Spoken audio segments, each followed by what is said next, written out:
Welcome to today's Energy Central Power session entitled Town Hall Discussion, the Best Utility Response to the Great Resignation. A few housekeeping notes we'd like to mention. We acknowledge that given the higher demands on internet connections where many are working from home, technical issues may be more pronounced. If for any reason we find the need to restart the event, we would invite you to click the same link to rejoin. And if that does happen, we will also resend you those links again via email. If you cannot get adequate sound from your computer speakers, you may dial into the audio portion using the telephone number listed in the right-hand panel of your interface under the audio section. Now I'd like to turn the floor over to Dr. Randy Ross, CEO and founder of Remarkable, to kick things off. Randy, welcome to the event. Over to you. Well, thank you, PJ, and appreciate all the details that you pulled together to make this afternoon possible. So thank you for all your behind-the-scenes activity, and want to welcome everybody to the webinar this afternoon.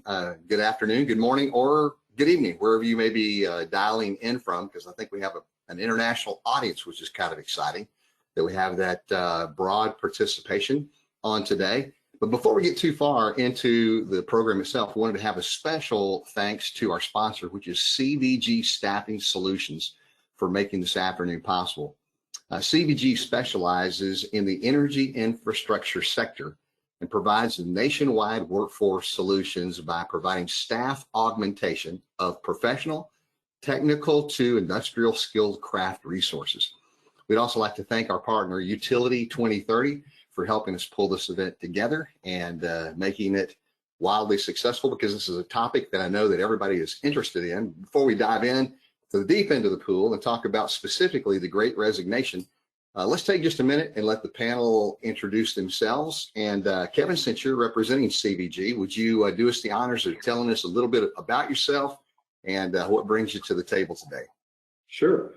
Thank you, Randy. I appreciate that. Appreciate Audra and your team for this opportunity as well. I'm Kevin Anderson. I'm the president of CVG Staffing, and I also blog for Energy Central as well.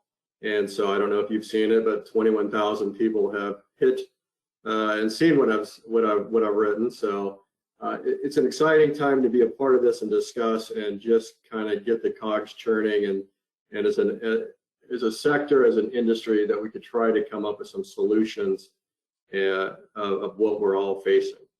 Doc? Great. Thank you so much for that, Kevin. And Vanessa, I'm concerned about you. I want you to keep an eye open for traffic because your backdrop concerns me. I don't want you to wind up as roadkill today. So, but I hear that comment. I backed quite a lot. Okay. All right. Well, leading up to Mount Hood, Oregon. Well, So, thank you for being here and representing Utility 2030.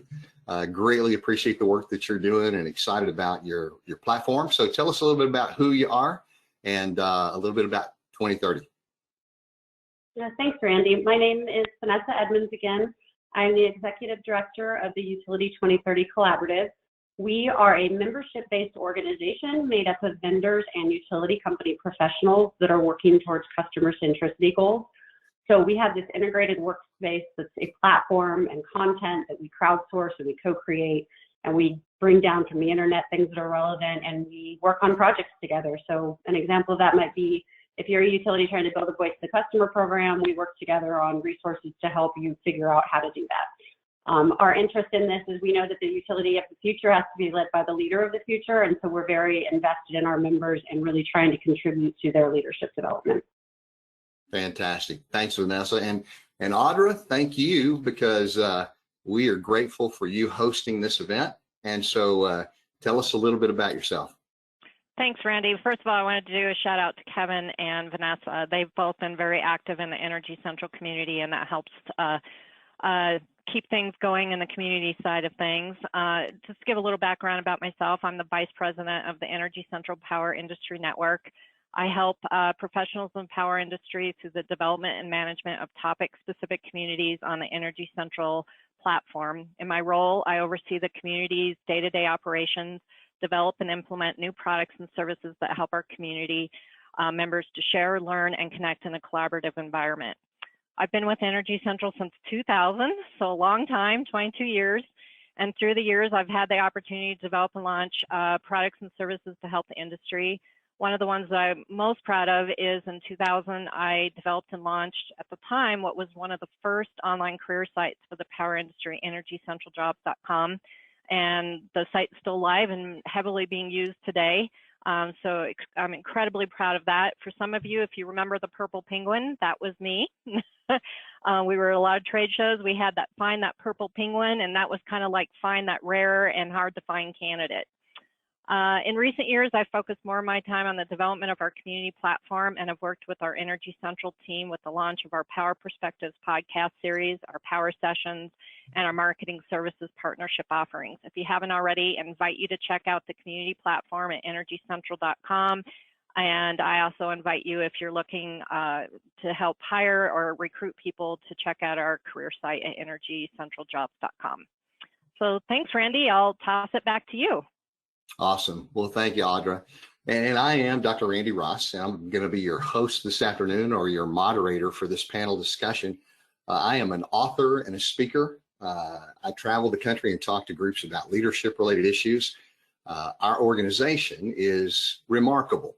That's literally the name of it. When we are remarkable in that regard, we help build better leaders and craft compelling cultures.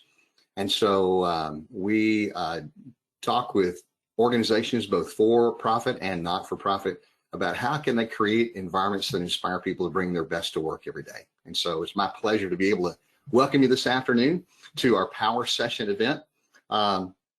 Today's town hall meeting is going to be a discussion around this topic of the Great Resignation. But not only will the panel participate, but we want to ask you to participate as well. And there are two ways that you can do that.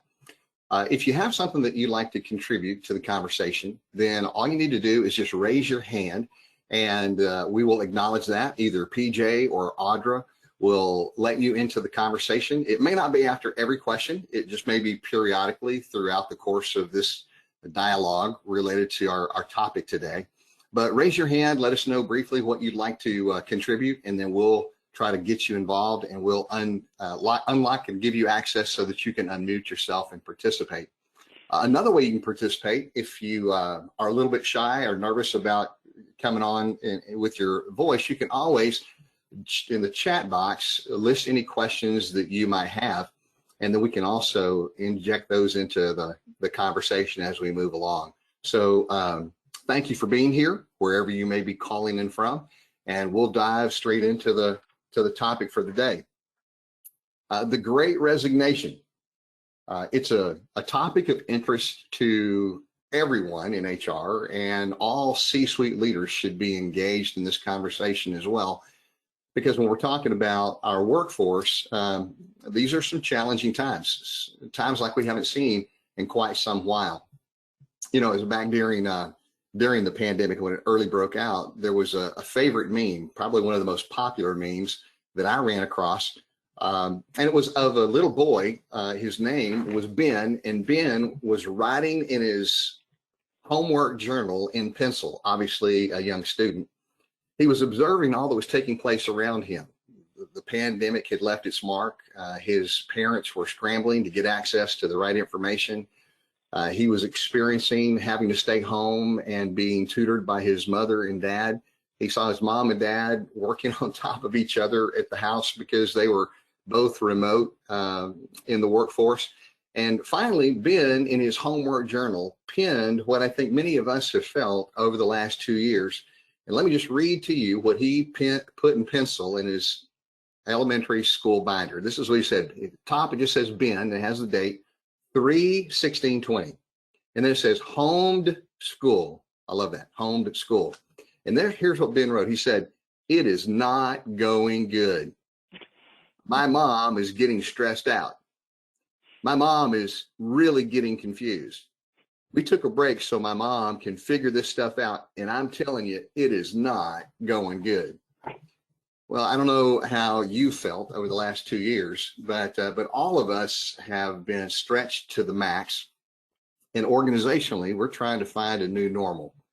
As you well know, the Great Resignation is basically a reference to the fact that the workforce is, in many respects, thinner.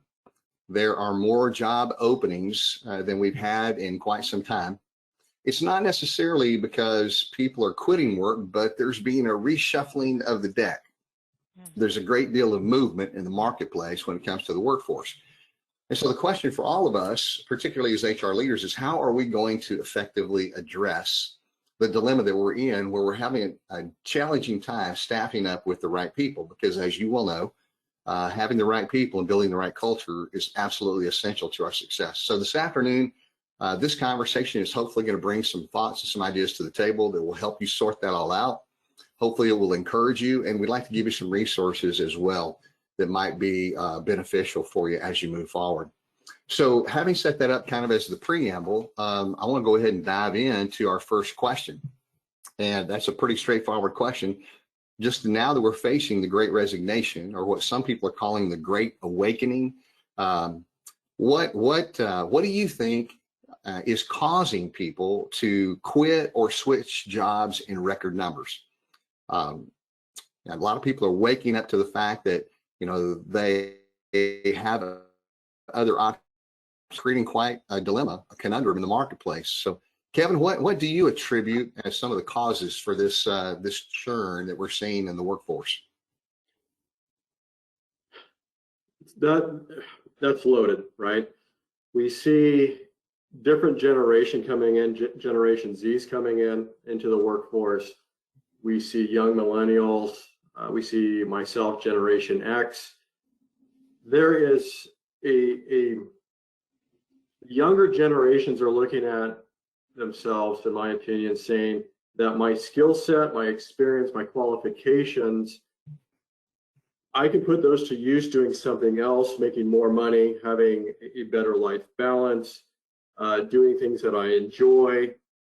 That's just one aspect of, you know, really what's transpiring, especially on the retail sector, right? I think we've all experienced longer lines at restaurant, grocery store, the supply chain, kind of these, you know, maybe jobs or things of that nature that some don't want to do. They want to do more or less, or IT, or work from home, or it started back in 2007, 2009 in the Great Recession. Literally hundreds upon thousands of folks, men and women throughout, at least in the United States, retired. And then we had this deficit. And now we have a deficit that really men and women aren't going into the heavy industrial craft trades, into the engineering sector, project management, construction in general, because of maybe the stigma. It's not glorified any longer. It's not, I can do the same job at my computer, make the same amount of money, not in the heat, not in the sun, not working 7/12s. I think it is just a cultural shift that has changed, and men and women are just saying, my value or my perceived value of my experience and qualifications, I can go somewhere else and make more money and do something different than what my mom and dad did, what my parents did, what my grandparents did. So back to you, Doc. I tried to shorten that down, but I mean, that's why we're talking about it. It's a 90-minute conversation. Yeah, it is. There are multiple factors that contribute to that, no doubt. Vanessa, what are your thoughts, and do you see anything else that's contributing to this this turn in the workforce? Well, I do. I think I'd like to talk about the other end of the spectrum, which is the boomers. So I started in the utility industry in 2007, and even back then there was large concern about the aging workforce, especially on the technology side and the systems that they were no longer going to have the people with the skill sets to support. Well, the pandemic came along, and these people who've been working really, really hard for a long time said, you know what, maybe there's a better way. And we are seeing boomers retire. I've seen some different numbers out there, 10,000 a day, that's 70,000 a week. And so there's a lot of vacated roles, and there's nobody trained to run these systems or do these things that these boomers once did. So I see that as the other. I think what Kevin said is absolutely correct. We're talking about a culture of younger workers who just want to work differently than their parents did. But there's also the boomers who are like, I've done my job and I'm out. Yeah. Well, there's definitely that retirement of boomers has hit the market, and that's not anything new. I mean, that's been, you know, incrementally causing the workforce to be minimized over the last decade for sure. I think we even have a slide that has data about the retirement and the job turnover. And PJ, if you might want to throw that up for a second, that'd be helpful as well. But the retirement is a factor of this. Relocation, less people today are willing to relocate. As a matter of fact, we're at our lowest relocation rates in over 70 years. And Vanessa, to your point, a lot of people just reconsidering, the work dynamics because of burnout. They're not willing to sacrifice personally to meet the demands of some of the heavy workload that they've experienced in the past. And so they've just decided, it's time for me to check out. The average monthly quit data right there that you see, Kevin, I appreciate you giving this to us through an article from the Harvard Business Review, but it talks about the quit rate from 2009 all the way to the present day. And essentially what you'll see is that at an increase rate of about 0.1% per month is the retirement quit rate across the last decade. But you see in 20, it was interesting because we had a dip, and that was because of the uncertainty of the pandemic and just kind of the fear factor that engaged the market. A lot of people held on to their jobs just out of needing to have some employment of some kind. But then it went back up in 21 to what was expected to be that normalized curve. However, it created this huge void in the market because you had all of these people who held onto their jobs during 2020, but in 2021, they said, done, enough, I'm checking out, I'm cashing in my chips. And so in reality, although it's left this huge void, it's not altogether unexpected. And I guess the thing I want to say, and then Audra, I want to kick it over to you for your comments. The thing I wanted to say is that this is not just an anomaly that's been forced upon us by the pandemic. I mean, this has been coming for quite some time, and it's going to be here for the foreseeable future. And so for those who think that this may be just a blip on the screen, I hate to tell you it's not. And we've got to prepare ourselves for a whole different mindset and a whole new wave of how we're going to address these work-related issues. So Audra, what else would you like to add to that part of the conversation? Yeah, thanks, Randy. I think these are all great points. It's kind of interesting. I talked about how long I've been with Energy Central, and Vanessa brought this up. Our very first publication of Energy Biz magazine that we produced back, I think it was 2004-ish timeframe. The cover of the magazine was the aging workforce in the industry. And everyone's talking about it's coming, and then it got a little delayed. And I think the recession maybe delayed that a tad because people, some of the retirement funds were not as robust as they were. So I think there was a little bit of a delay in it, and the utility industry specifically got a little bit of a breath. So what we saw is coming kind of delayed a tad. And at the time, I was also working pretty heavily with the HR managers and recruiters in the industry, and they weren't seeing the mass retirement that we thought we were going to see it happen. I do think that is changing, and I know this will lead into our question number 2, is what people are seeing and if they're seeing it in specific areas. But I thought I would just share some stats with you that I saw in a recent CNBC report. They reported that 55% of workers plan to look for a new job this year. That's over half the workforce. That's huge. And in August of 2021, 4.3 Americans quit their job, and that was an all-time high 2.9% resignation rate, and one of the highest ever. And I think what I'd like to hear from the audience, but what I'm seeing is that I think the pandemic kind of pushed things. Workers that were kind of on the fence, they're like, I kind of like my job, but it's here, it's too much pain to go switch, it's too much of a pain to go get that trade skill or find out what other opportunities are out there. So they stayed, and the pandemic, I think, kind of forced that. And specifically in the hospitality industry, where people that worked at bars and restaurants and hotels that literally were put on unemployment had to look for other opportunities. And in that CNBC report, they actually talked about a woman that worked in a bar that went out and she became helped work on the platforms for moving crates that came in. and it was a trade skill that she had to train up for. So I think that's one thing. I also think there's more opportunities out there than there ever was before. For baby boomers and even X-Geners, most of us were kind of brought up, you had a career, you stayed with that career most of your life. Maybe the X-Geners hopped over into one other career, but for the most part, it was 1 to 1.5 careers. This next generation coming up, there are careers that we didn't even think about when they were born, and there's so much opportunity out there now that it's, you know, I think the pandemic pushed people to kind of look. So that's really my insight into what I think is happening. The other stat I did want to share with you, which is kind of interesting, and I think the pandemic played a role into this, is that in the report, they reported more than 50% of people are looking for careers that support in adjustable working hours. So not the traditional 9 to 5 that the baby boomers and X-Geners were used to, and remote work environments. And the pandemic has definitely pushed people to say, I love this remote opportunity. And so they're looking for careers in that area. And 56% is a huge percentage of the workforce. So yeah, so with that, I'll pass it back to you, Randy, to take us into question 2, because I think that leads us nicely into that.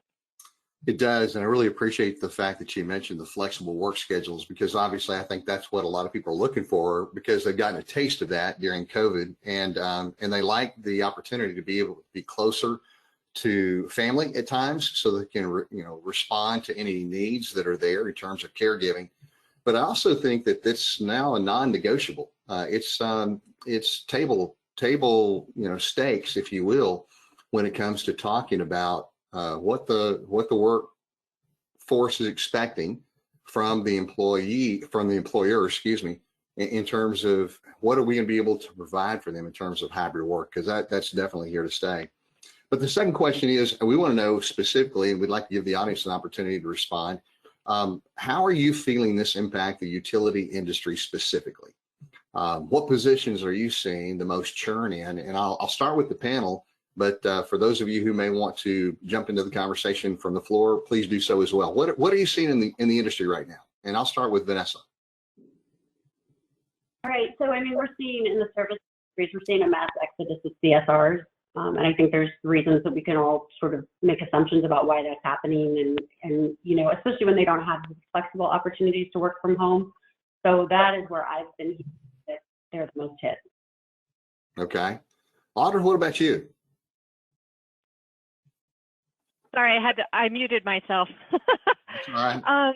So PJ, if you want to pull up slide 6, while I don't work in a utility, obviously we work with the industry a lot from our side of things and our online job site.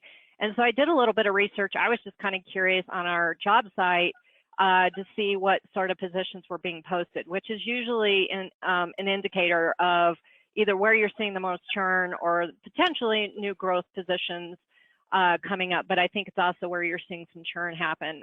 First of all, the percent of open jobs that are on the Energy Central job site right now, which by the way, we have about 1,300 open positions running on our site. We're seeing that the 2 to 5 year range experience, so you're kind of talking a little bit more of the entry level positions. And this has kind of shifted over the years. It's interesting. I'd probably have to go back and pull some numbers, which I didn't have time to do. But I know in the past, in the early 2000s, it was 5 years plus.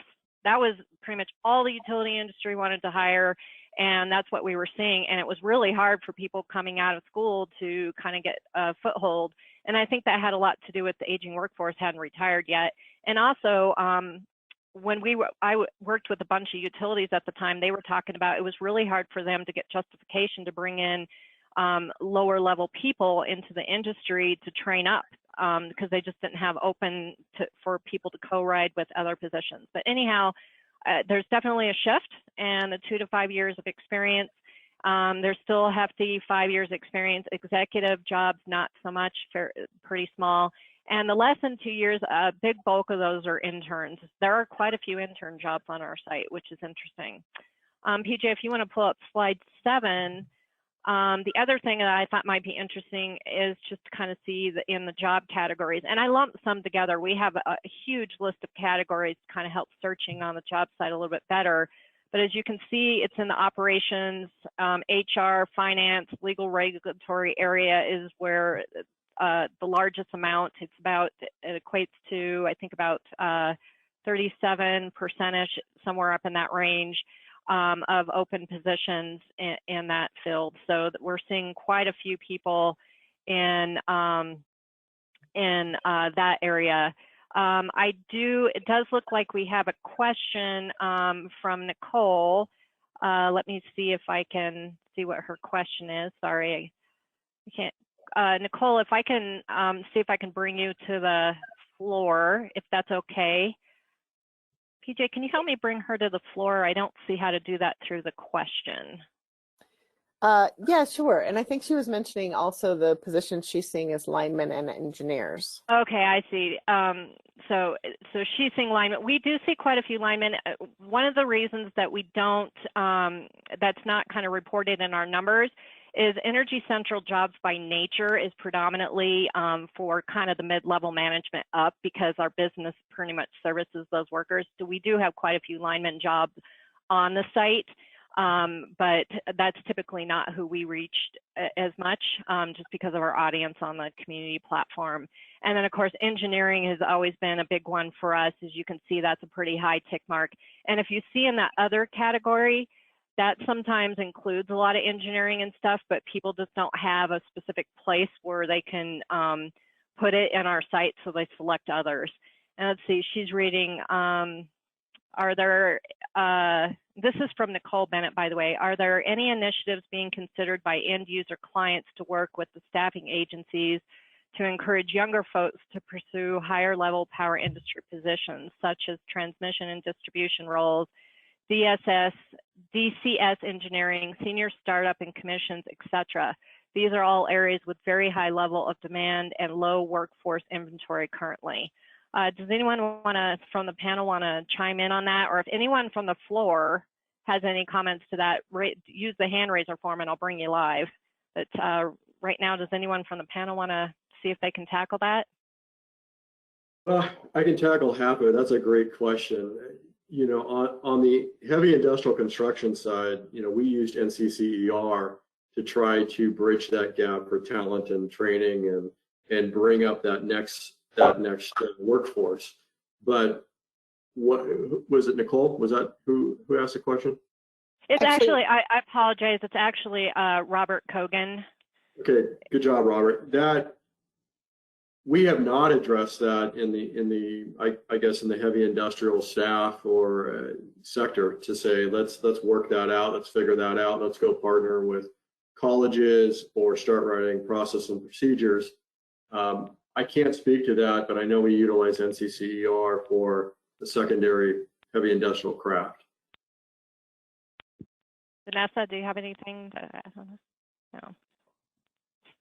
It doesn't look like we have any hand raisers from the audience. I do know that when I was working heavily with the HR and recruitment team, there were a lot of utilities out there working on programs. I worked with Colorado Springs Utility, working with the community college here in Colorado. We worked on an initiative.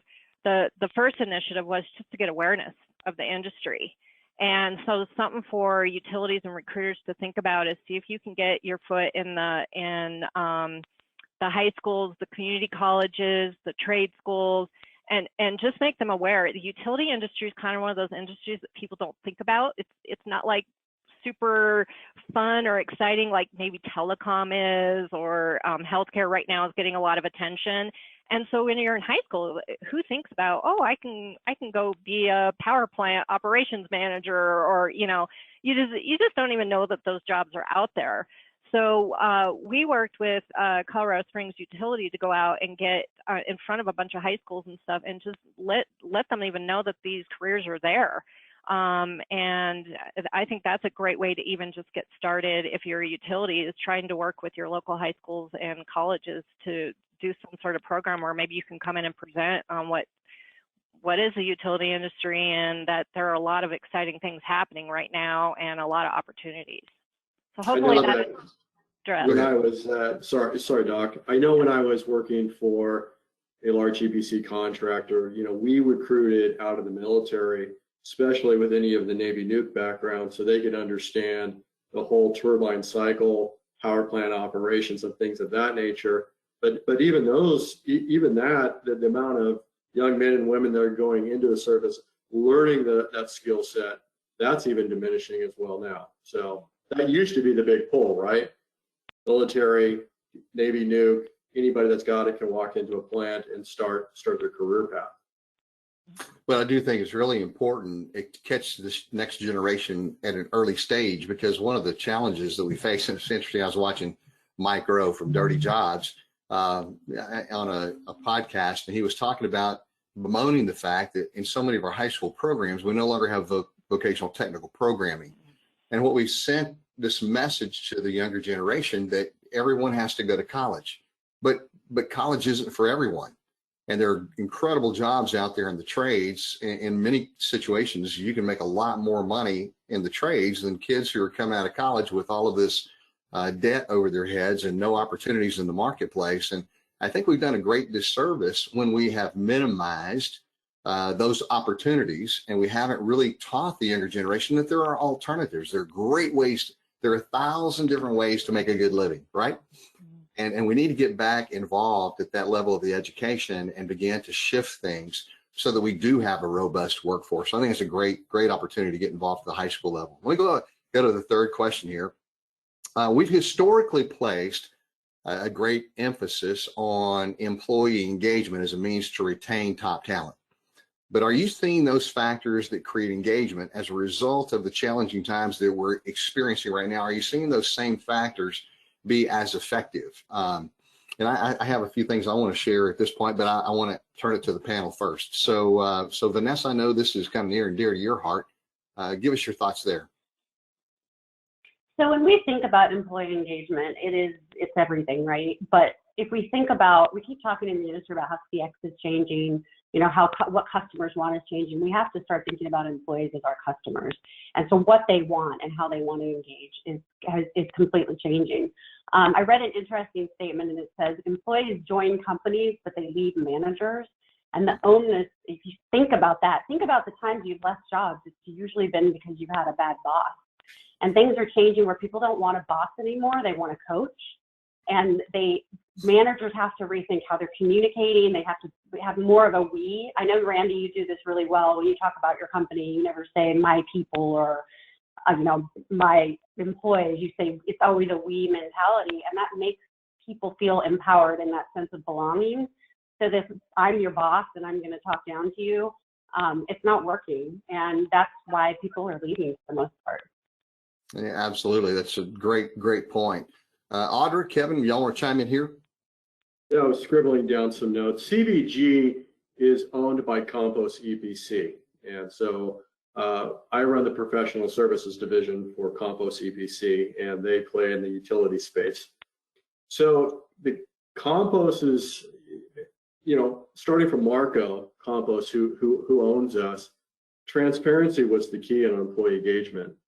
Every quarter, let me back up. We donate over $1 million a year to STEM programs throughout the United States to get our kids engaged that are less fortunate, minority, young women, young men, right? So we're trying to invest back into all of this. On the employee engagement, that excites people to say, it's just bigger. This Compost is bigger than just a job. Investing in the next generation. We have a women mentorship program for all women in all different positions inside Compost, led by our CFO and our chief legal counsel. We have a mentor-mentee relationship for that engagement to say we believe in the women of our company. And so there is big mentorship happening there.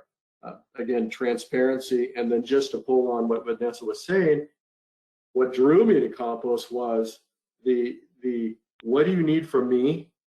What aren't you getting? What tools can we give you to be successful? And that is every conversation from my boss all the way up to Marco. And he's very relational. He'll get on, hey, how's your wife? How's your son? How was the move? And he does that with 600 people all the time. And it doesn't matter who you are. It's based upon relationships. So the employee engagement culture for us, it starts from Marco, and it's top down, and it's part of our DNA, who we are. Kevin, I really appreciate you saying that, because we all know that people thrive in relationally rich environments. And that's all a result of healthy relationships. And so when you say business is powered by relationships, that seems rather commonsensical, but unfortunately, it's not always common practice. But the health of relationships, back to your point, Vanessa, it's the relationship that you have not only with your team, but with your manager, your direct supervisor. People, like you said, don't quit jobs. They quit cultures, and those cultures are created by the management team. And so when it cascades down from the top level, that we're concerned and we want to help you grow and we want to connect more deeply, that makes all the difference in the world. I think one of the things we have to be careful about, and I'm a great fan of Gallup and the Q12 and employee engagement figures. If you're tracking that, we were making great progress up until 2020, and engagement was at an all-time high of 36% of highly engaged individuals. Now it's dropped back off to about 31%. Only about 31% of the workforce can be described as actively engaged or highly engaged, which means they bring energy, collaboration, enthusiasm, passion to the work experience. 51% of the workforce is not engaged. Doesn't mean they don't show up. They show up, but they're not emotionally attached to the work experience. In other words, they're doing the least amount necessary to fly under the radar without getting detected, right? And then 17% of the workforce is actively disengaged, with the 3% of that group actually being described by Gallup as onboard terrorists. And I say all that just simply to say that translates into over $600 billion, that's with a B, dollars of lost opportunity cost every year. And so engagement's powerful. But here's the challenge. We're discovering in this new economy, this new marketplace, that we have both squatters and seekers. And let me explain that. A squatter is somebody who is going to grade the culture of the organization very, very, very poorly. They're not happy about being there, but the challenge is they won't leave unless they're fired. They're squatters. They're going to stay and they're going to complain. And so a low engagement score is not going to necessarily identify the squatters. And then you have seekers, and seekers are individuals who may score the engagement level very, very high, or may score the culture very, very high, but they're among those 53% that are looking to move and probably will move in the next 6 months to a year. And so I think what we have to do is not only look at engagement factors like healthy relationships, opportunities to learn and grow and develop, good relationship with their superiors, but we also have to look at those retention factors. What are the factors that are going to help to retain the talent? Because just because someone's highly engaged does not necessarily mean they're not going to walk out the door for a better opportunity. So I do think we have to be a little bit more careful as we enter into that conversation and not be blindsided by saying, well, gosh, we've got great engagement scores. Why do we have such a large number of people who are departing the organization? So it's a healthy conversation, I think, for us to have. But Audrey, anything else that you want to add to that? I don't have a lot to add with it. I think it might lead later into our conversation when we talk about the generations, because I also think different generations have different expectations of employment engagement. And I think the newer generation coming up, this is my perception, is that they're more interested in work-life balance than necessarily being like, 24/7, rah, rah, my company. When I grew up, it was like, oh my gosh, I got Chairman's Club for Olson. I'm going with my company to Cancun, and this is awesome. I'm not sure how important that is to the next generation coming up versus I want more time off. Those sorts of things that are important in the engagement arena. What do you do to keep the employees engaged and active in your company, but also allowing them to have that work balance? I also think the challenge with employment engagement is, and you see this with a lot of people, I think this is also another reason people are leaving, is their workloads are so heavy. They're just barely getting through what they need to do with their job. And as a manager, I'm carrying a workload. The days of having an assistant are kind of gone. You're your own assistant. And so I'm now carrying my own workload, but I also have to pull together some programs to help engage my employees. And you also may be a manager that has employees at all different levels of the spectrum of generation that require different levels of engagement and being able to understand that. So I think there's a lot of challenges out there. I haven't seen anyone raise their hand yet, but as we go through, I would love to hear from some people out in the industry if there's programs that they've instituted that are wildly successful. This is about learning from each other and sharing ideas and giving ideas that people can take back and say, hey, I might want to try this at home. So if you don't feel comfortable raising your hand, later on, I might send out emails and say, hey, send in your ideas to me and we'll put it up. Kevin and I and Vanessa will put it up in a post on the site. But please, if there's programs that you guys have out there that are working really well that you've instituted in your company, we'd love to hear about them. That's all I have to say about that. No, I'm sorry. I just wanted to mention there's LinkedIn runs a program. It's called Lift Up, and I highly encourage people to read about it. They are all about giving employees the tools and the infrastructure and the culture to drive their own careers, to feel like they've got, skin in the game, to feel like they're not just sort of waiting for that next promotion. And it really hinges on them making time to have conversations about their aspirations and goals. And this is a change for us, changing from, if you want to move, they're encouraging companies, like, if the person is not happy in their job, find another job for them in the organization. And it has to be safe for you to have that conversation with your manager to say, hey, Kevin, I'm working for you, and would you support me because I'd really like to move into this other area? That's good for the whole company. It may not be great for you if they're an excellent employee, but it's for the greater good. So I think LinkedIn has some really interesting things that people could look at. Hey, Vanessa, I'm sorry, real quick. Vanessa, could you put that in the chat that you mentioned, and if there's a site link so people can have access to that, that'd be great. Thank you.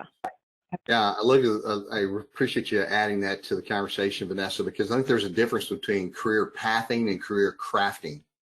And career pathing is when the organization says, okay, you've entered here, this is what you need to do to get to the next level, and this is how you need to advance your career. I think it's much more engaging, especially for the younger audience, to give them the opportunity to career craft, which just simply means that they can bring their passion and their strengths to the table. And they can come to the organization and say, hey, here are some challenges that I see us facing as an organization, and I believe that I can throw my talent into solving that problem. And so for any young people out there and for HR leaders, I would strongly encourage you to consider the idea of what Vanessa just said. Let those young people dream about what the possibilities of the future may hold for them. And one of the questions we often ask is, hey, if I could give you a magic wand and you could paint a picture of the job you'd like to have in 5 years, what would that look like? And then through a mentorship program, Kevin, like what you mentioned, come alongside them and provide the resources that will help them fulfill their dreams. Because part of our obligation as leaders in any organization is to help connect personal passion to corporate objectives. Yes, we have corporate objectives. There are things that we need to accomplish and things that we need to get done. There are goal lines that we want to cross. But unless we allow our people to bring their passion to the table and tell us how they'd like to participate, then we're going to be limited, and I think we're going to be at a loss. So I think that's important. And Audrey, you've already opened up the door. So let's talk a little bit more about the difference in the generations, because I think there is a diversity, obviously, in our workforce like we've never seen before. And I'd like to ask the rest of you as panelists, what are you seeing the different needs of the different generations? We've got the boomers who are starting to retire. We've got the younger generation that's looking for more flexibility. What are some other unique identifiers? Yeah, it's interesting because I have a Generation Z as a recruiter, and it was hard for that recruiter to engage on just a Teams call or Zoom call, or because of they live in a global community all the time. They're always in a game, very democratic. What are we going to do, and how, Minecraft to other venues. So I actually found a company called Spot Virtual, and it gives you the illusion of a brick and mortar building, and it allows you to create avatars. So CVG has a virtual building, and we all have our own different avatars, and you can see each other. And for the generation, Zs, they're like, this is great. We're running around the building, and we can see everybody. We can touch and feel, and I feel like I'm in Minecraft. And so it's thinking outside the box, because as a Gen Xer, right? Show up, work, or get fired, more hours, 7 days a week, go. But that approach doesn't impact the younger generation. And so I had to meet them where they were and said, well, okay, we all work remote. Is that working? Well, not really, because everybody's feeling isolated. Okay, well, we all have 3 weeks of vacation. Well, is that working? Well, no, not really. Okay, so how do we come together? We all can't live on Teams meeting all day long. So what do we need to do? How do we give that sense of that I'm not alone? And I know that's going to go into our mental health topic, but that's just one way of thinking outside the box, spot virtual. And we saw an increase of we actually bring candidates in for interviews. We can bring clients into our boardroom and have actual virtual conferences, virtual interviews, and it's changed the way we've done business. Vanessa, Audrey, you want to add to that? Yeah, I have an interesting perspective, and I won't say I authored this all on my own, but I've thought a lot about it. And I've done a lot of reading, and people want to be managed. They want to work basically the way that they were raised. So baby boomers, which I am a Generation X, so I'm a child of a baby boomer. They worked very hard. They worked for the sake of working. They believed that was the highest attribute you could have, is be a hard worker. And then they developed Generation X, which is kind of mini baby boomers, where our parents said, work like you're working for God because he's watching you. And so you've always had this fear of, like, I have to work all the time. But then when you think about how I have children, and maybe you don't have children, but you have nieces and nephews, how Generation X parented our children. We did not parent our children that way. We didn't say, my way is the highway. We sat at the table and said, you have an opinion, you're valued, you matter. So when we think about these different generations, and it feels so complicated, you need to think about how they were parented. And those are that is what they value, that's the culture that they value, and those are the ways that we should be talking to them based on their different age groups. That's interesting. That's great. Great insight. Thanks for sharing that. Audrey, you were getting ready to pitch in. First of all, Kevin, I'd love to have you do a little write-up about your Spot Virtual thing with the little avatars. I think that would be fun to kind of learn about what you guys are doing. And if there's any way to share screenshots or something around that. It sounds like that's a proprietary thing for your company, but that'd be interesting to learn a little bit more about. First, we did get a comment from an audience before I dive into what I was going to say. From Xavier Davis. He said another reason for the Great Resignation is lack of managerial and supervisory employer communication and engagement. And I think that kind of ties into, Xavier, first of all, thanks for your comment. And I think that does tie back into the comment I mentioned earlier. Even if the manager's there, they're so busy. They forget to stop and take the time. I know myself, forget to stop and take the time, and you got to spend that time with your employees and help them engage. And it's really hard to do when you're in the weeds just trying to get your own job done. So great comment. I also liked, Vanessa, the God's watching thing. That's hilarious because that's so true. Our generation, the X generation, brought up, you worked your butt off, you work 7 days a week. That kind of goes back to where we were talking about schooling. Our generation was really pushed towards college. Like, college was not an option. And hopefully we're going to start seeing that pivot, because not everyone's wired for college. And because that push was so heavy, we lost a lot of the trade skills, because we did lose all those programs in the school. But I digress. Some of the things that I've seen a little bit with the younger generation and workforce is, as I mentioned earlier, the work-life balance is way different. The expectation for work-life balance. I went to a jobs conference, and this is way before the Great Resignation. They were talking that the next generation coming up wanted more flexibility, which we just saw in the stat I presented earlier, more balanced work lifestyle, would like to live more in the cities. Back then they talked about those kids aren't going to have cars, they're going to live in the cities, they're going to walk everywhere. They also want the opportunity to travel and work remotely, and the pandemic has definitely opened up the opportunity for that, because people, I can't tell you how many people I've talked to, they're like, yeah, we're going to go to Mexico for a week and work from there. And so I think that's played a factor in it. And then I also think with that work lifestyle, the other thing that's kind of pushed, that feeds into this, is cost of gas and inflation and everything, that's just, again, pushed even more so into that younger generation going, hey, I wanted this work style anyway. Now's the opportunity to take advantage of that. So I'd be curious, and I don't want to spend a whole lot of time with this. The other thing I see from the other generation is not necessarily wanting to work up the ranks. They want to come in and have that VP title, and they feel like the college education earned that. And I think a lot of our parents brought us up that said, hey, if you go to college, you're going to have a VP job, you're going to be a president, whatever. And I've run into a lot of that, and that's tough to manage sometimes, because even though you have college experience, you would be amazed about how much work experience that does not bring. Has anybody else experienced that?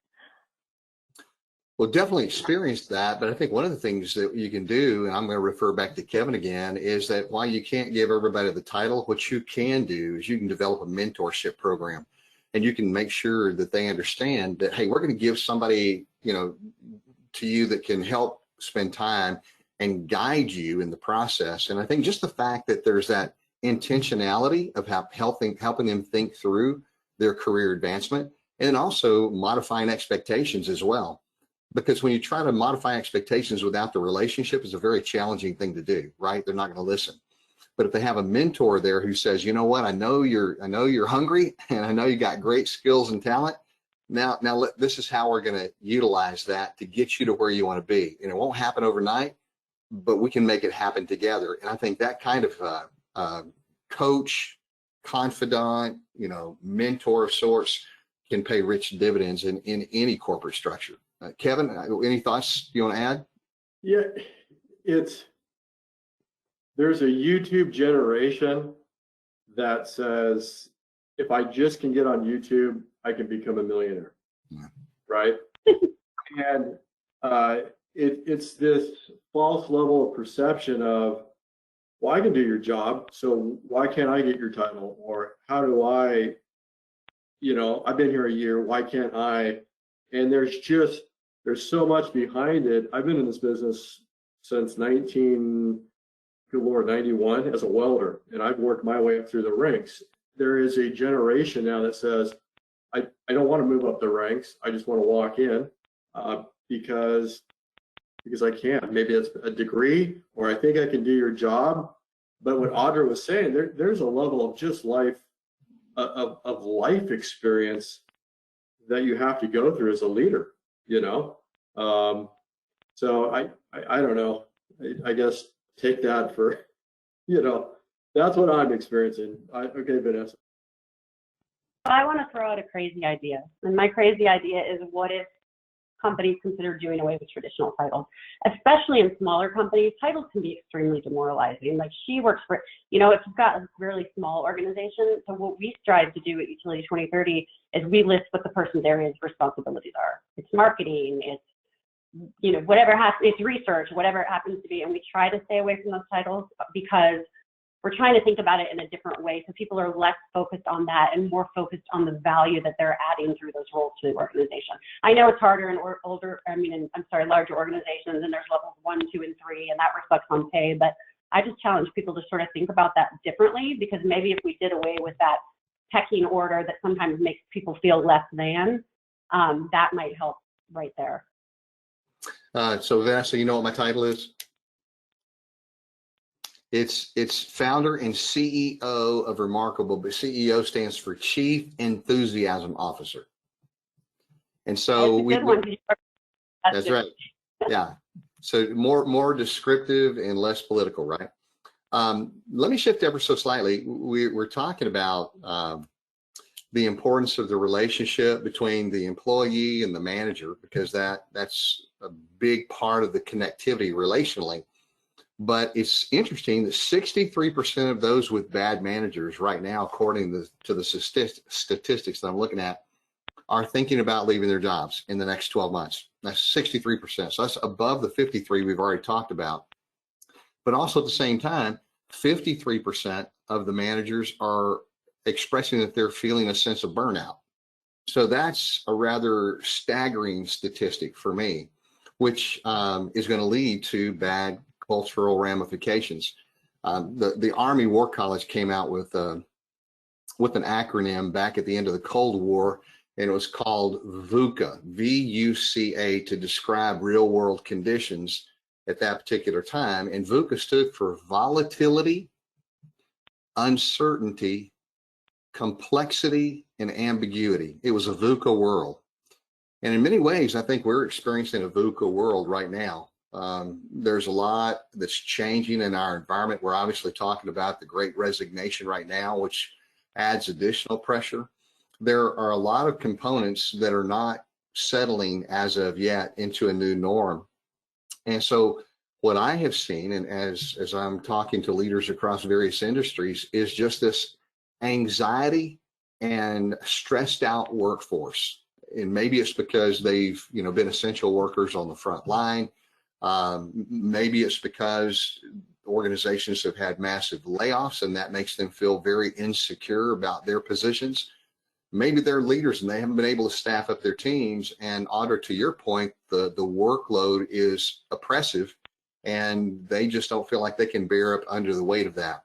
I guess my question in all of that, and there is a question buried under all that, the question is just this, how are you as an organization providing resources to deal with the emotional stressors? How are you personally addressing health and well-being that will help stabilize some of the challenges that leaders are facing today?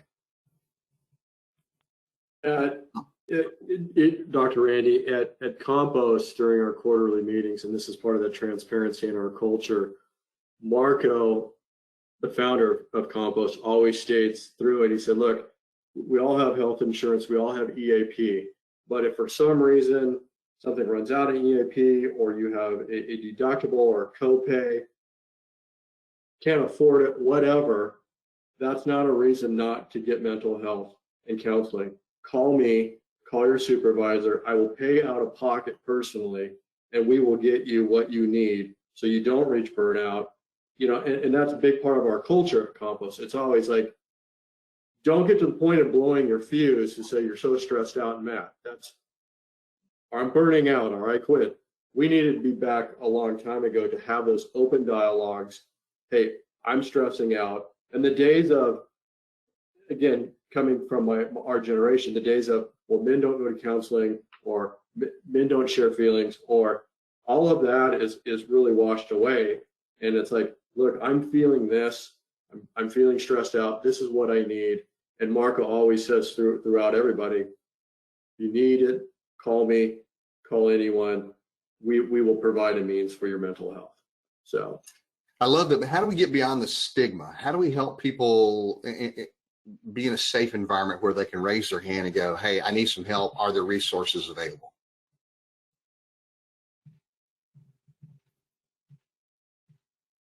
Anybody want to chime in? that was a question. No. Well, I mean, here's the thing. Yeah. We know that an organization that demonstrates compassion and they really care for their people is going to have a greater chance to retain that talent. But here's the dilemma. I've spoken to 4 executives over the last 2 weeks. Each one of them confided in me that they had a team member who was contemplating suicide. I don't have to tell you that interpersonal challenges are on the rise, substance abuse is on the rise, divorce is on the rise, suicidal ideation is on the rise, and it's all because of these uncertain times that we're living in and the stressors and the pressures that have been bearing down upon us because of this cascading series of calamities. So I guess my question is, as organizations, we have to demonstrate compassion, but how can we get beyond the superficial conversations and go, how are you doing really? And maybe the answer is just in transparency, because in full transparency, I don't think there's a person on the planet who hasn't struggled to some degree with some mild to acute form of depression. We've all been knocked off of our game in the last year and a half. And I think just to be able to acknowledge that, openly express that and say, I want to be authentic with you. I'm struggling. And if I'm struggling, chances are maybe you're struggling too. And I'm not talking about airing your dirty laundry, but I think we've got to get beyond this place where people are reluctant to say, hey, I need help, and what resources are available to me. And I'd love to hear what some of you have to say about any thoughts or ideas, that we might be able to introduce into the work environment that would free up people to say, I'm a little bit anxious, what access to resources do you have?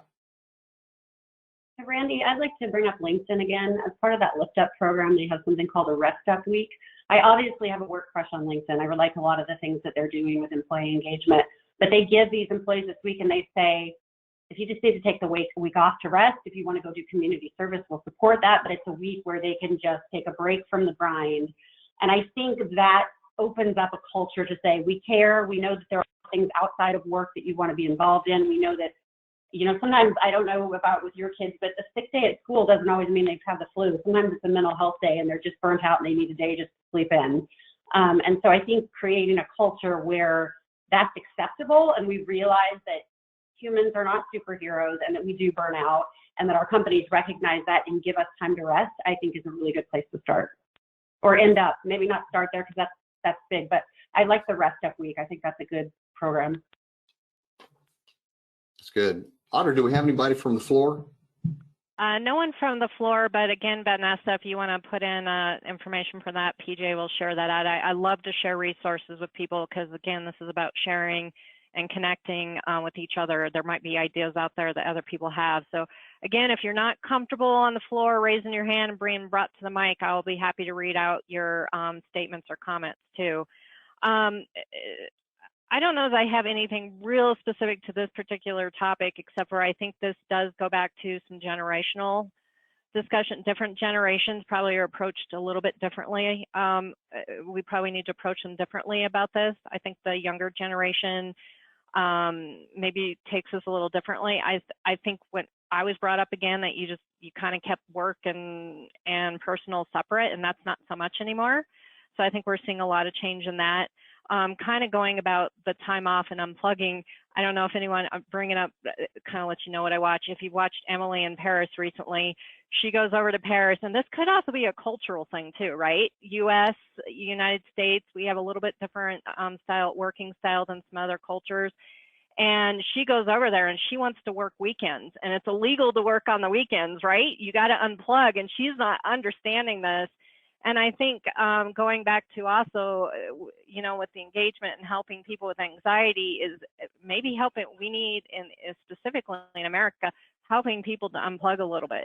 I mean, a lot of us, when we go on vacations, and I know even my employees, they'll go on vacation and they'll still be, I'm going to be on Slack in case you need me. And we need to really try to, I think, help encourage people to also unplug, because I think that's a healthy thing as well. That's good. You know, one of the things that we've already talked about, and there's no need to belabor that, but that's just the dynamic working relationship between the supervisor and the employee or the manager. And one of the things we have to do, I think, is to equip the managers to be conveyors of information that will help. To pause long enough to ask deeper questions. You can't just in a Zoom call go, hey, how's everybody doing? You know, that doesn't work anymore. Both Vanessa and Kevin, you both alluded to the fact that, you know, you have to dive a little bit deeper than that. You got to find out what was the parenting style that they grew up under, right, Vanessa?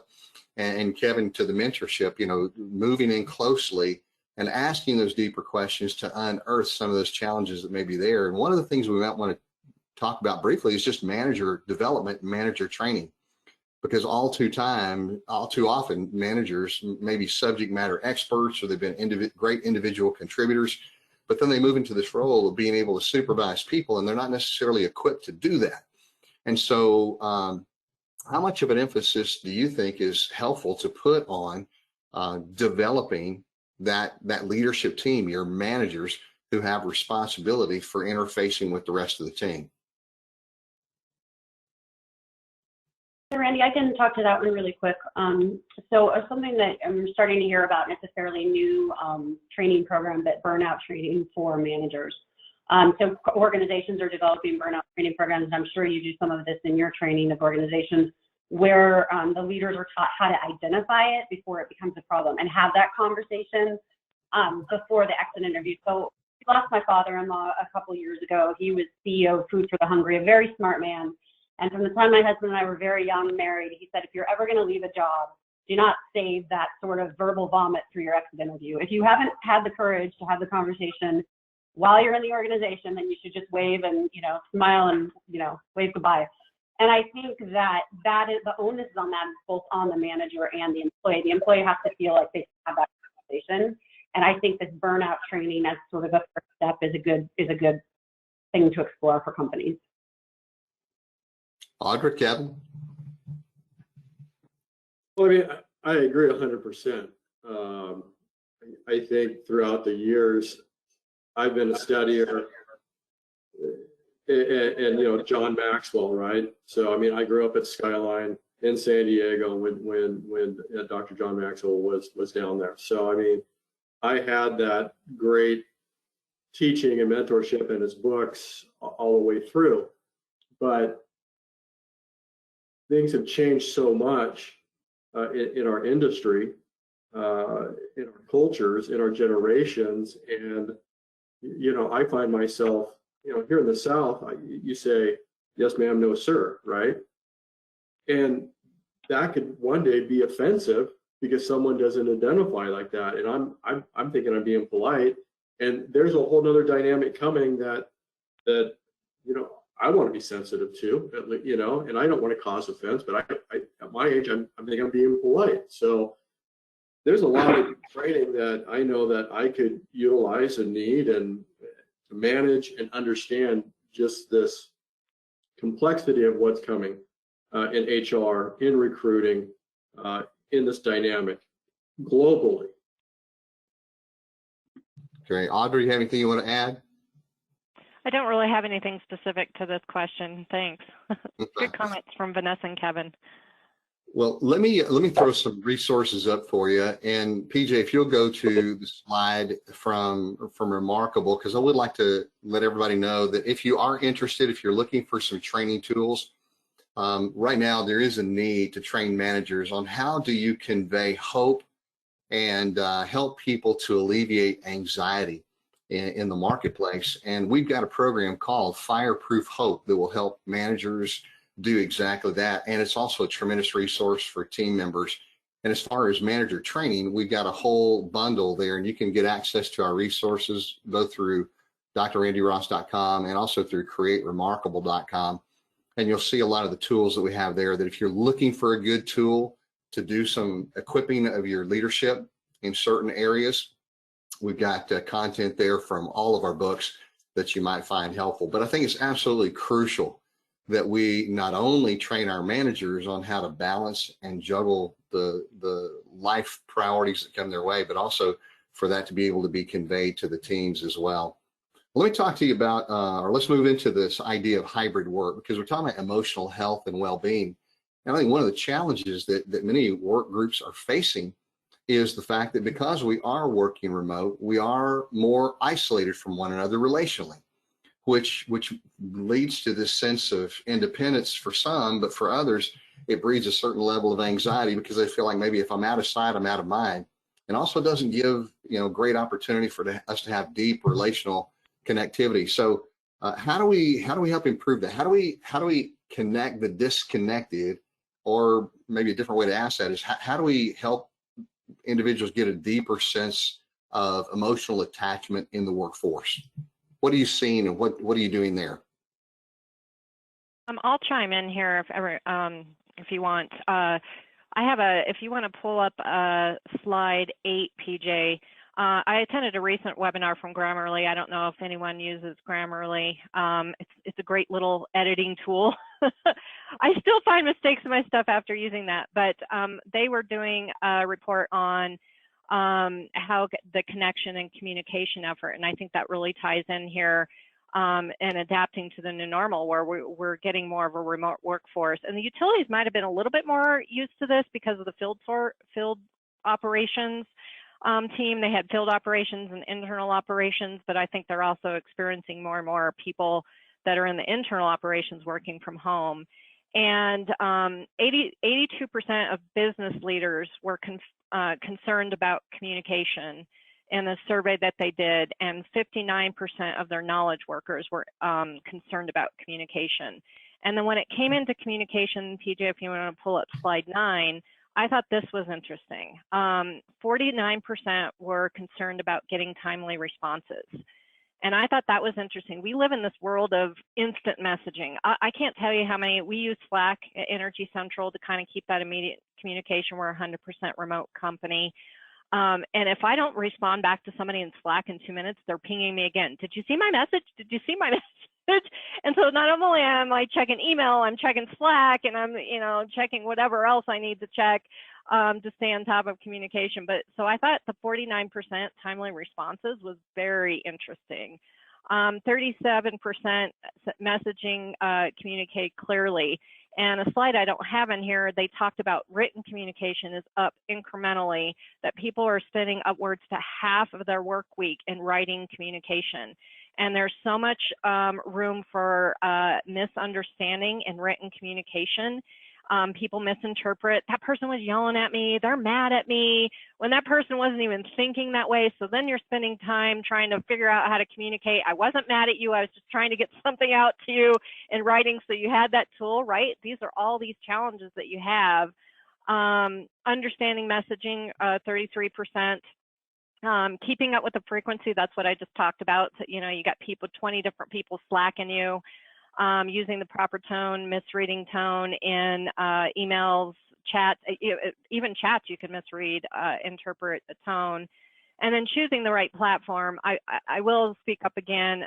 We do use Slack. That was something our CEO chose when we actually chose to go remote in August 2019. It's like our CEO had this little vision glass into what was going to happen in the future, and that was after being in a pretty big office for a long time. And so we had to change the way we worked, and Slack became a tool for us. But one of the things I will mention is, as much as possible, try to get your person on a face-to-face call on Slack versus texting or messaging. I think it helps. You can talk through the conversation, and because we lose that water cooler talk, if you force yourself to do that with your team, because it's real easy in Slack just to send a message, instead just click that little phone button and call them and put their picture on the screen and talk to them in person. It'll be like that water cooler talk.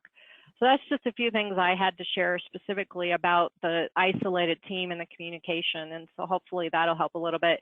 Again, I'd love to hear from the audience on that, if there's any programs that they've put in place or any tools that they're using that we may not be aware of. We'd love to share those tools out. If you just want to plop that in the little chat box, I can share that out with the team.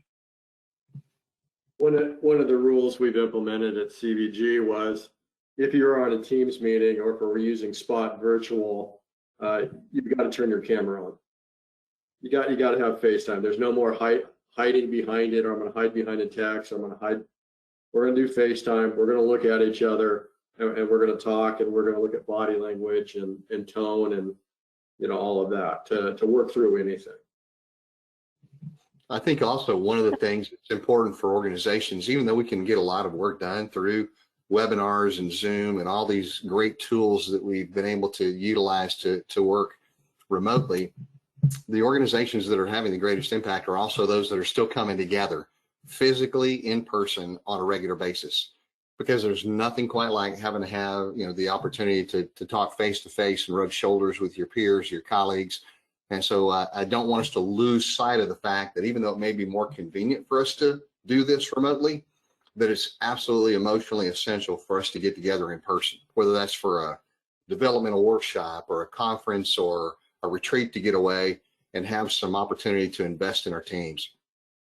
Randy, are you also seeing, and I guess I'd like the rest of the team or anyone from the audience, I think with this remote workforce too, is it's not so much that people are working in the same state anymore. When we went remote, if everyone was in the same state, it was easy to say, hey, let's just get together once a month as a team in an executive offsite executive workplace or not. But that was another reason we went remote, is we found more and more of our employees moving to other states, and we're like, well, they can still work from home and do their job. Great. So, okay, we'll let them move. So now when you start having employees in all these different states, it does get harder logistically to pull together teams on a consistent, regular basis. Is other people seeing this, or anyone from the audience experiencing this? Well, absolutely. I would just say that's definitely true. But, number one, a lot of people are, like you said, working from greatly diverse geographical spaces, and they're not willing to move because they can work remotely, but the organizations that I have seen that are doing the best right now in terms of cultural development, regardless of how geographically dispersed their group is, they get them together. Maybe not as often as once a month, because that's not feasible, but at least every 6 months, to make a conscientious effort to bring everybody together, because there's nothing quite like the synergy and energy that you can create when you're live and in person. So I would just say, don't neglect the opportunities for that kind of face-to-face relational development. I have another thought I wanted to add on that, and that is, and I know this can be really hard to do because everybody's got burnout, but really encouraging your employees, even making it part of their goals that they join a professional organization. Like in Atlanta, I live in Atlanta, the Women in Technology program is very strong. Utility 2030 is part of the Alpharetta Chamber of Commerce where I live. Christina, who works with us, is up in Pennsylvania. She belongs to the Chamber of Commerce up there, but it helps if you can get together with your direct team to have that professional networking. They're only going to bring good things back to the business, right? Because they're stopped. They're not just looking down at their job, but they're hearing what's around them. So if you have an employee and you recognize that there's someone who really needs more of that personal contact than they can get even through their own work group, encourage them. There are so many good organizations out there. That's good. Well, this is kind of a catch-all question. Okay, so not necessarily a wrap-up question, but a catch-all question. What else can be done for leaders and frontline folks to help them thrive in difficult times? I guess that's an opportunity for us just to throw anything in that we haven't had a chance to talk about already, or some other ideas. And again, we'd love to hear from the audience, but how can we more effectively help our people thrive in challenging times?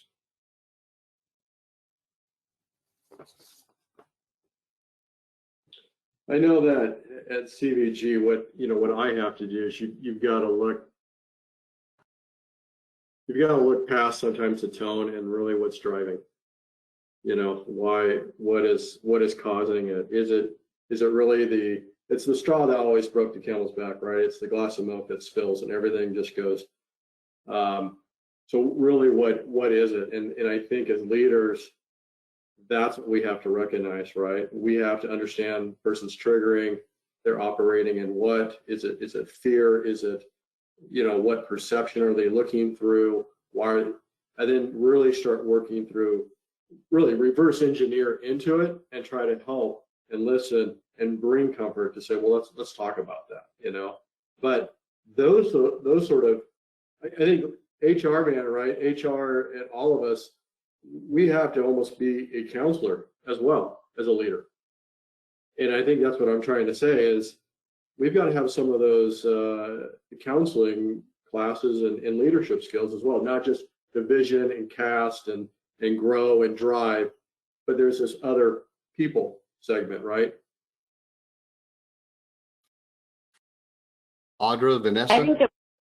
I think we need to stop with the email battles and the texting back and forth and the reply all so that the boss see. I think that when there is a misunderstanding or a frustration between two people, and it can be hard to do, but pick up the phone. And most of the time when you pick up the phone, it becomes diffused much quicker than if you sent 6 emails back and forth where the boss is copied.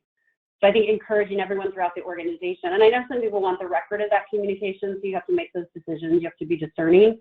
But I think if more of us just picked up the phone, then all of that frustration that happens because nobody wants to actually talk to each other anymore, I think a lot of that would go away. Good insight. Thank you. Audra? I don't have a whole lot to add to that, but I do think this goes a little bit back to that. I keep bringing everything back to the generational thing. I don't know about you guys, but my kids are like, pick up the phone. What is that? I'll just text them or Snapchat or whatever they do. I cannot get my kids to pick up a phone for the life of them. And even email. Our generation came up, it was as email was coming into play, email was huge. They don't even use email anymore. So, finding those new ways of communication, I think, Kevin, like you were talking about using the avatars and making it more like a game and interactive, is definitely, I think, something we're going to have to take a look at. Most definitely. Well, Vanessa, in just a minute, I'm going to ask you and Kevin to give us any wrap-up thoughts and maybe any insights about Utility 2030, and also Kevin about CVG as well. But before I do that, let me just kind of see if I can bring together our some of these thoughts in a slightly misshapen package and wrap it up with a bow. Back in 2009, Allstate came out with a commercial that I remember, and it was perfect for the time. It was in the height of the recession. And you may remember Dennis Haysbert, the deep voice of Allstate. It shows Dennis looking out over downtown Los Angeles. And he made this profound statement. He said, "In the days ahead, how will we remember today? As the Great Recession, or as the recession that made us great?" And then he went on to say, when the cars that we drove were smarter, when the homes that we bought were for living in and not for showing off, when we learned that life was not about the things that we possess, but doing it with those that we love, put yours in good hands. And the question, I think, is poignant, because we don't have to be driven by the circumstances around us. The challenging times around us don't define us, but we have the opportunity to define these challenging times. The Great Resignation, the Great Recession, the great whatever it happens to be, or is it the period of time that makes us great? Not only as individuals, but as organizations. Will we demonstrate the kind of flexibility and resilience that's necessary to meet the demands and the challenges that come our way? And as everybody's been talking today, I've been jotting a few notes, and let me just kind of see if I can wrap everything up and give you a few points to consider. 5 to be specific. If we want to effectively address the challenges before us, I think the first thing we have to do is emphasize organizational culture and values to drive the business. Kevin, you spoke very clearly. There's a culture within your organization that starts from the top down. It's a culture of compassion. It's a culture of caring. It's a passion of connection. And because of that, you set the tone that opens up the opportunity for people to have candid conversations, dialogue that connects them relationally. And I think that for us to spend the time and focus on codifying and cultivating the culture, culture is nothing more than how we play in the sandbox together. And we got to learn how to do that better, because the market is speaking. They're no longer going to tolerate toxic environments. And we have to create environments that inspire people to bring their best to work every single day, because people thrive in relationally rich environments. So focus on the culture. Number 2, embrace flexible work, because it's here to stay. And how we're going to offer that, and what that looks like, and how we're going to staff that up, that's all yet to be played out over the course of the time. But it's table stakes. It's not going to go away. It will be a negotiating tool from this point forward for everyone in the workforce. And so we have to decide how we're going to leverage that to our advantage. The third, focus on employee well-being. And I think we've got to equip people with the tools to extinguish anxiety, to ignite hope, to develop their capacity for resilience, and to be able to have robust conversations around change and what that looks like and how do we move forward. So focusing on employee well-being, number 3. Number 4, tailor our communication. Audra, thank you. You brought some great insights to the table, because our communication has to be clear, it has to be consistent, and it has to be compelling, because we've got to look at all the various ways that people receive information and how they're best able to absorb that. And we have to be transparent in that communication as organizations. We've got to be open and honest about the challenges that we're facing and how we plan to address those. And lastly, 5th, I think that we have to prioritize manager development. And Vanessa, you said that very clearly throughout the day, because people don't quit jobs. They quit managers. They quit toxic relationships. So we have to equip our managers with the tools that are necessary to help them elevate their game, so that they can more effectively engage with, coach, counsel, mentor those that are under their tutelage. And if we'll do those things, I think we can address not only employee engagement, but employee retention, and address those factors that are causing people to want to look for alternate opportunities. So thank you to each one of you for your participation in this conversation today. I have enjoyed it. I've received great value from it. I think we've been able to provide some great tools for the audience. Vanessa, any closing words from Utility 2030? And then Kevin, I'm going to kick it over to you to do the same. Can I jump in real quick before we do the quick closing? I just have to say, as Randy was doing his wrap up, I had this vision of the movie 9 to 5 with Dolly Parton. you know, where, you know, they're wrangling up the manager, but they came in, the women came in and they changed the workforce, and it was the job share, everything that Randy just talked about. They were doing job share, the communication, the work environment, you know, and this was back in the 90s. So anyway, I had to bring that up because it kind of, as you were reading off your list, Randy, it kind of made me, I just flashed on that Dolly Parton doing the rope thing with her boss. Well, you scared me there for a minute because I thought you were trying to imply that I looked like Dolly Parton, and that was worrying. So anyway, to you, Vanessa. I just want to close by saying a lot of what we've talked about today has to do with culture and changing the cultures of our businesses. And as I was thinking, I sort of internalized everything that you're all saying and thinking about Utility 2030. And what we really want to have there is a culture of appreciation, and that's an appreciation for our vendors that support us financially, for our utility members, for coming in and asking the hard questions. You know, one area of employee dissatisfaction is relationships with customers, and we are so focused on helping utilities develop better relationships with their customers so they're not getting negative calls to their CSRs and different things. So I encourage you to take a look at what we offer, but overall I found it to be a very inspiring conversation, and I'm certainly going to walk away with some goals and takeaways of my own. So thank you. Kevin, thank you again for your participation today. More importantly, thank you for CVG's staffing solutions and your support of this particular webinar. Any final thoughts and closing comments on your part? You know, it's tough in the staffing industry, whether it's providing engineers to heavy industrial craft, but that level of compassion that comes down from Compost into CVG out to our clients is the same thing. Look, we understand your pain because we're in it all the time as well. And so it's not about how can I just get a guy out there. I mean, our tagline is the right fit. It's a partnership. We want to be a viable option. We want to architect solutions for you. This is a long journey. We want to get the right fit person for you. And we want to do it in a level of compassion and ethics and integrity is really what we're all about. What Compost is about, what CVG is about, what the other subsidiaries are about. That's us, and that's our promise back to you as a client, to the community, whether it's utility, industrial, EPC, oil and gas, petrochem.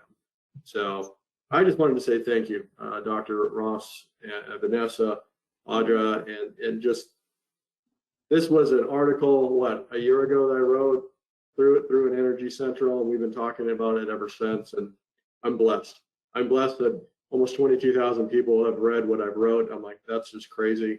You know, I don't, you know, I mean, I'm drinking a cup of coffee and I'm writing stuff as I go. And I'm like, well, hopefully this encourages somebody. So I'm blessed. I'm very humbled. So thank you so much for all of you. Well, obviously your content has encouraged many. So thanks for that, Kevin. And thanks to each one of you. PJ, I'm going to kick it back to you for the wrap up. You want to close us out for the day? Thank you, Randy, and thank you, panel. Fantastic presentation. For our audience, we hope you've enjoyed today's discussion as much as I have, for sure. As you log off, please take a moment to complete our survey and give us your feedback so we can continue to provide you with quality content. Thank you for attending, and this concludes today's presentation.